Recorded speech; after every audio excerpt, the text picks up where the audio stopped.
இன்னைக்கு என்னென்ன cinema updates இருக்கு அப்படின்னு சொல்லி நம்ம வரிசையா பார்த்தரலாம். நம்ம கார்த்தி அண்ணாவோட 27வது படத்தை 96 படத்தை டைரக்ட் பண்ணிருந்த நம்ம டைரக்டர் பிரேம்குமார் டைரக்ட் பண்றாரு.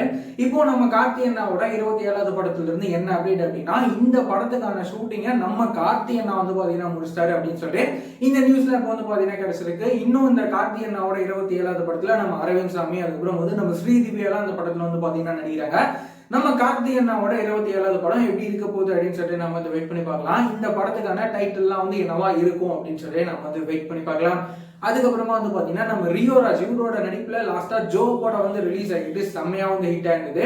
இப்போ நம்ம ரியோராஜோட அடுத்த படத்துக்கான ஒரு சின்ன அப்டேட் இப்போ கிடைச்சிருக்கு. என்ன அப்படின்னு சொல்லி கேட்டீங்கன்னா, இவரோட அடுத்த படத்தை பாத்தீங்கன்னா திட்டம் 2 அடியே அப்படின்னு சொல்லி இந்த மாதிரியான படங்களை டைரக்ட் பண்ணியிருந்தா நம்ம விக்னேஷ் கார்த்திக் நம்ம ரியோராஜோட ஒரு புதிய படத்தை டைரக்ட் பண்ண போறாரு அப்படின்னு சொல்லி இந்த மாதிரியான நியூஸ்ல இப்போ பாத்தீங்கன்னா கிடைச்சிருக்கு. அது மட்டும் இல்லாம இன்னும் 1-2 படத்துல நம்ம ரியோராஜ் நடிக்க போறாரு அப்படின்னு சொல்லி இந்த மாதிரியான நியூஸ்ல இப்போ பாத்தீங்கன்னா கிடைச்சிருக்கு. இதுக்கான அபிஷியலான அனௌன்ஸ்மெண்ட்லாம் கூடிய சீக்கிரமே இந்த வரும் அப்படின்னு சொல்லி நம்ம எதிர்பார்க்கலாம். அதுக்கப்புறமா பாத்தீங்கன்னா நம்ம யோகி பாபு அண்ணா இப்போ ஹீரோவா நிறைய படத்துல அவர் நடிச்சுட்டு வந்துட்டு இருக்கிறாரு. இந்த நிலையில அவரோட ஒரு புதிய படத்தை பாத்தீங்கன்னா சுரேஷ் சங்கையா இதுக்கு முன்னாடி பாத்தீங்கன்னா ஒரு கிடாயின் கருணை மனு, அதுக்கப்புறம் பாத்தீங்கன்னா சத்திய சோதனை அப்படின்னு சொல்லி இந்த மாதிரியான படங்கள் அவர் டைரக்ட் பண்ணியிருப்பாரு. இப்போ இவரோட டைரக்ஷன்ல நம்ம யோகி பாபு அண்ணா பாத்தீங்கன்னா புதுசா ஒரு படத்துல லீட் ரோல்ல அவர் நடிக்க போறாரு. இந்த படத்துக்கான மற்ற அப்டேட்ஸ்லாம் கூடிய சீக்கிரமே வரும்னு சொல்லிட்டு நம்ம எதிர்பார்க்கலாம்.